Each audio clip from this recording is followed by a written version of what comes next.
Welcome back to another part of the realistic rebuild of the Chicago Bears. We are picking up right where we left off last time. We are at the Wildcard playoff against the San Francisco 49ers in the 2023 season.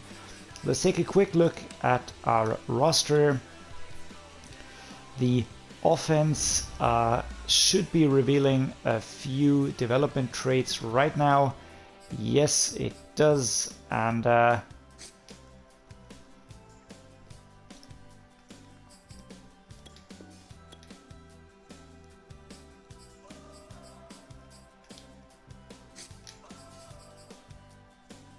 right, on offense we can see that most of our players have gone up in overalls. We have revealed the 3 development traits of the rookies from the last draft. Luke Whippler is a Silver Star dev. David Nestor is a 75 overall star dev. And Wes McClendon is a 77 overall scheme fit and a star dev as well. They've all gone up a bit, and I have really prioritized them, even if other players might be a little bit higher overall, but they will be developing quicker anyhow. Justin Fields is at an 89 right now. He was at an 87 before, so he's going up and up. This is really great. The offense has developed to an 87. The defense has developed to an 84, so we're at an 85 overall. Let's take a quick look at defense, where we still have Smith at a superstar dev trait at mid linebacker. He's a 99 overall now. I have a feeling that it will be tough to hold on to in contract negotiations, so I might even take a look at trading him before that, if that comes knocking on the door. Most of the positions are looking good. We are well into the 70s with almost all of our players here. One is a bit slow to develop. It's McIntyre over here at strong safety. Now we've got Tabor behind him. Both are at 73. Yeah, let's see how that works out. We do have a solid free safety and a very solid cornerback team here at cornerback 1 and 2. I also like right edge and left edge and our D tackles, so this is all working quite well. We can at any point start switching here if we have a feeling that one of these D tackles is better suited. I will be trading the older Jones and Tonga, who's not even in the lineup anymore here, away from the team. But at first we will be delving into the wildcard round against the San Francisco 49ers. As always, I will be simming the game in Super Sim, and if I do jump into the game I will be playing offense only, because I'm sure that I am the worst defense player on Madden on God's green earth. Alright, so it's the first quarter. The San Francisco 49ers are on the board already. I will now be heading into Super Sim and letting the game take its course. I will only be jumping in if it really turns very, very bad. And it's beginning to look that way. We are 17-0 right now. At the beginning of the third quarter, let me jump in. Let's see if we can maybe turn this around. We need 2 full, by now we need 3 full touchdowns.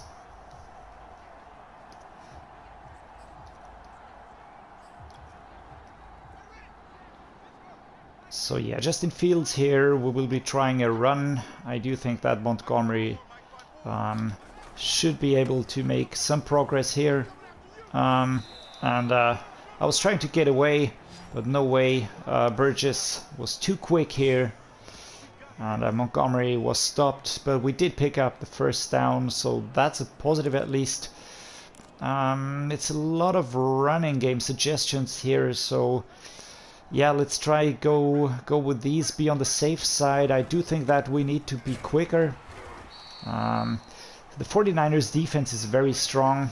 always has been, and I will be going with a pass option now. Let's go with a mesh spot here. Going with Montgomery as the primary option, but I'm keeping my eye on Peoples-Jones.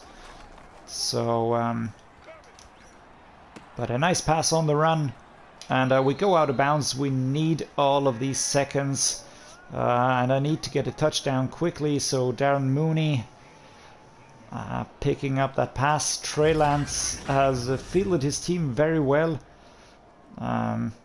It really, it's interesting to see how different the players feel and how different the quarterbacks feel. I really had a feeling that I've got full control over the pass here. So this is really nice. Let's go for a tight end angle. Let's see if we can get Kmet up the field a bit here. If you can get past him, and it's a pass on the run. A flag on the play. I do hope that's a defensive flag. Alright, thank you very much. So we will of course accept this. This really pushes us down the field. But it's the end of the quarter. We are at the beginning of the fourth quarter now. We really need to get things going quickly. Cole Kmet is my intended target here. I will be keeping an eye out for Mooney. Maybe. Very nice catch, but he can't make it over the line. We need to be wary of the clock here. Fred Warner, as always, a threat at the 49ers. Let's see, Mooney, my primary target here. But I'm going with number 18 here. Making it across the line, picking up the first down. At the sidelines, Coach D-Red discussing tactics. Let's try a drive trail here. I need to get into that. End zone. 0-20. I really have a feeling that we need to improve our defense. I think that if our defense would be stronger, we might have stopped them a bit easier. Again, Cole Kmet, my intended target. Let's go. And he gets the ball, but he drops it a yard away. This is not great. Let's try this drive here again on Cole Kmet. But I will switch Mooney to a slant. So at least I have a chance of targeting him. Alright, things not really opening up, and a flag here. He did catch it. Absolutely planned that. Peoples-Jones catching it back there. I do hope it's a defensive flag and not an offensive flag. Yeah, it is an offensive flag, so no touchdown for us. 49ers posing already, celebrating. Alright, let's try a Z spot and go. We are pushed back by 10 yards. This is painful. This is really, really painful. Did not plan on the pass going that way, but I would have taken it. Let's see. And he drops the pass. He was completely free, Peoples-Jones. That's frustrating. Alright, Mooney, we need to get into that end zone quickly. Even more quickly as the seconds are running down. So Justin Field takes off. And it's a turnover. A throw in the run. I needed to get it out there. Could have gone out of bounds. That would have probably been the better option. But it's a pick. That throw in the run. I was under pressure. I was off balance. And my receiver was behind the corner. Okay, so it was a decisive loss against the San Francisco 49ers. Looking at them, I would be lying if I said that I was expecting something else here. They are a really tough team to play against, always have been, and I've always struggled against them in franchise mode and just playing games against them. Especially their defense is pretty tough to break down. I do think that we managed to get a good few plays in there, but overall it was just too little, as stated by the very clear score. Time for player negotiations, and as I said, these are gonna be tricky because there are not many, but these that are in here are really some that will have some weight. The first one that I need to get done obviously is our franchise quarterback Justin Fields. He's asking for a 5-year deal worth 159 million. Well, that's a lot, but I will be giving him even more. I will stick with the 5 million deal. I have no intention of switching or trading him. I think he's the right quarterback, and I want him to be the pivotal figure for this realistic rebuild. The next one is Jenkins. He's our left tackle, 87 overall, 26 years old. Larry Borum, 79 overall, right tackle. Although he was pushed down from that position from one of the rookies. So let me just go ahead and re-sign Tevin Jenkins. I will be giving him a 5-year deal. I think this is more or less exactly what he wants. All right, we've got Larry Borum, Connor Williams. Connor Williams is my left guard. I traded for him last season. He is 27. I will be giving him a 3-year deal, and just making sure that he stays with us. All right, he does not want that. Okay, so we'll be on the look for a new left guard. Khalil Herbert is our running back. He is 78 overall, 24 years old. Let's see how long and especially how much he wants. Well, he's not that expensive, so I will be giving him a contract over 7 years just to tie him down. I think that should work well. Left guard Michael Jordan, 26, 70 overall. Connor Williams is leaving us, so I will be re-signing Michael Jordan. He is nothing more than a backup. Let's see if he accepts. All right, I'm happy with that. And finally, we've got Larry Borum. He's 25 years old, 79 overall. Let's see if we can get him to re-sign. I do think that he is a long-term backup, and you know, at 79, he's very good at slotting in there. He can also play left tackle, so this is really great. A quick overview: we re-signed Justin Fields, Tevin Jenkins, Larry Borum. We will not be re-signing Connor Williams. We re-signed Khalil Herbert and Michael Jordan. Yes, we did. Very nice. We are sending Mustapher to the Bills. We are receiving De Paola. He's a 70 overall center. He is only 610k in salary cap.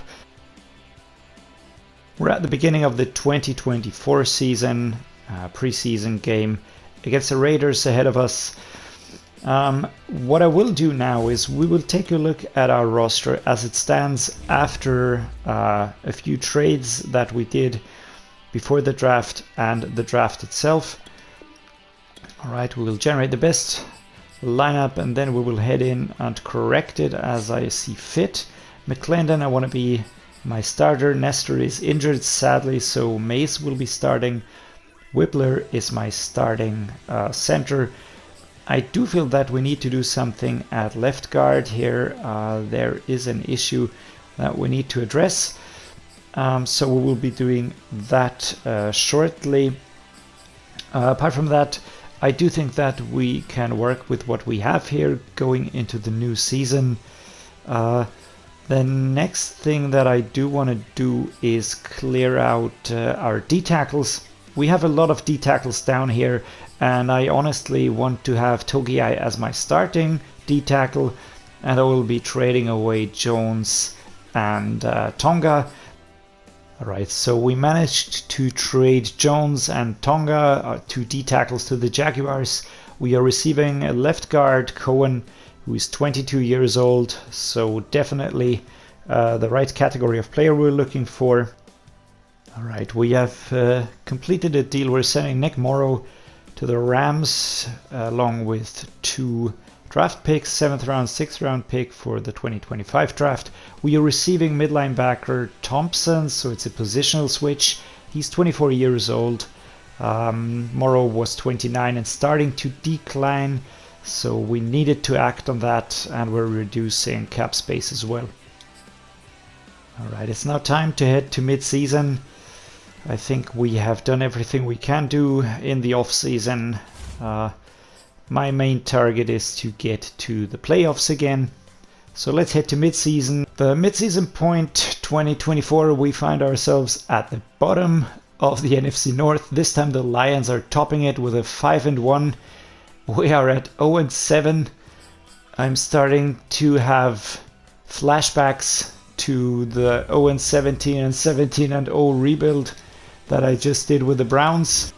Okay, so this is our squad. At the moment, the offensive line is looking solid, especially right tackle, right guard, center and left guard are in their 80s or high 70s, so these could improve a bit more to add stability to our offense.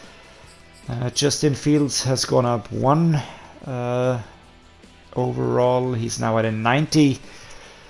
Let's take a look at defense.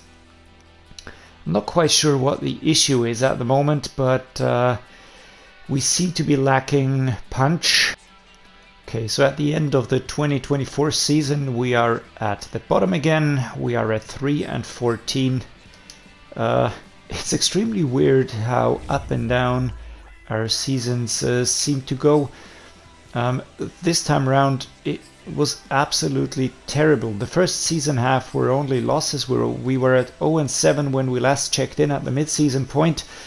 We lost against the Titans, the Colts, the Lions, the Texans, basically everybody apart from the Packers, apart from the Eagles and the Seahawks, and then it was back to losing again, and the final game was against the Cardinals in a 0-24, which is absolutely crazy. Once more, I'm a bit surprised at this result, especially taking into consideration our team overalls. We are sitting at, I think we are an 89 overall, 91 offense, 89 defense. We have a negative salary cap. This is a problem. I will have to address this now. I do think that it's mostly down to us just having too many players. So I will be just getting rid of players that we do not need. Alright, we are in the free agency week 1. The salary cap has cleared a bit. We are at 10.3 mil. We're sitting at a 91 offense, 89 defense and 89 overall. Okay, we are in free agency week 2 now. I have signed 2 players in the free agency. One is left edge Ronnie Perkins, the other is Joe Peak. He's a strong safety. Now let's take a quick look at the roster before we head to the NFL draft 2025. The offense is looking pretty much unchanged. We can see these players here improving slightly. Alright, so on defense, there are 2 changes. One is Peak over here. He's a 71 rated 24-year-old star dev player with a scheme fit, so he will be improving quicker. Down here, I brought in Ronnie Perkins to start ahead of Hucht here. It was simply going a bit too slow, plus he's a scheme fit, so that should push our compatibility more. Weak point still is the mid linebacker position here. I was thinking of maybe switching to a different position where I utilize only one mid linebacker. Let's do that. Let's change the scheme to a 4-3. Okay, so I changed the defense to a different setup. I now have one mid linebacker. I feel better with Smith being my only linebacker here, and instead playing with 2 D tackles. I have 2 good D tackles here with Wilson and Togiai, right edge Huff and left edge Perkins. This looks a bit more stable. Let's see if this changes anything. It can only get better from a 3-14 from this season. We're now heading to the draft, doing a quick draft recap, and then we're off to the next season again. Okay, so we're at the beginning of the 2025 preseason. We are over the salary cap, which is not good. At the moment, I am having troubles in trying to reduce the salary cap. I'm not quite sure where it's really coming from. We don't have that many large deals. But not to worry, we will be advancing to mid-season, see where we are, and then again, I will be trying to offload players that we don't need. So it's the mid-season point of the 2025 season. We're looking at the standings. We're at 3-4, so we have improved in comparison to the last season. Of course, there still is room for improvement there, but at least we can still make the playoffs. Okay, so looking at our team, I want to pick up our rookie that we signed. I'm dragging him to the top, so now he will be wide receiver 2. I want to know what his depth trait is. Over at defense, things are looking quite stable. We have another rookie here, Shorts. I am not sure. My peak is behind McIntyre. Well, the overall is lower. Okay. We have an injury at cornerback. Ojemudia is injured. This is why Graham Jr. is up there with a 77. That's actually not too bad. These players will come back from injury, so that's a positive. Okay, at the end of the 2025 season, it is time for the Bears to still be at the bottom of the NFC North. It's truly strange. Our salary cap is going down hard. I did not expect it to go this way, but you're in this with me. Let's see where we can head and drag ourselves out. Overall, the losses are there again. The wins are there, but overall, I'm just really not quite sure why or where these are coming from. We have lower overalls. I'm aware of that. But the team overall is progressing, is heading in the right direction. If we look at the roster, I don't see any obvious, weak links in here. We have revealed the dev trait of Joseph. He's a superstar dev. That's nice. We picked him in the first round in the last draft. Over here, not really sure. Not really sure where we are having the problems, why we are having these problems. Okay, so we've got a few player signings ahead of us. Chris Meredith, Aidan Kowalski, Marquise McIntyre, Cade Mays, and Brady Cantrell are up for discussion. I don't think I'll be re-signing Brady Cantrell. I don't need him. I've got a younger, less expensive quarterback as my backup anyways. Cade Mays, my right guard. I don't think that I really need him, although maybe as a backup. A strong safety, Marquise McIntyre. He's the only strong safety I have at the moment. He's sitting at 79. So I will be giving him an extension. It's not an expensive deal in any case, so I'll be just extending that offer. Next up, right outside linebacker Aidan Kowalski. He is my only right outside linebacker, so he's my starter anyhow. So I will be extending the offer for him as well. Just a slight improvement over the numbers he's asking for. So we have signed him back. And finally, Chris Meredith. I'm a bit torn here. He is pretty good. He's an 89 overall, but I do have a superstar player sitting right behind him. Let me just quickly check. Viewing depth chart. I just want to see our free safety situation. We have Antonio Shorts. He's a rookie that I picked. And he's a superstar development trait. I do think that I will let Chris Meredith leave. He has been improving quite well. He's 26 overall, but to sign him now will bog down a bit of our budget. I will resign Kate Mays as my backup. There we go. And I will be letting Chris Meredith head into free agency. All right. Okay, so we've re-signed all the players that we needed. Looking at the overalls, we are looking good at the moment with the 91 overall. I will be stopping this episode here. Please like and subscribe. This always helps the channel. And as always, thank you for watching and see you next time.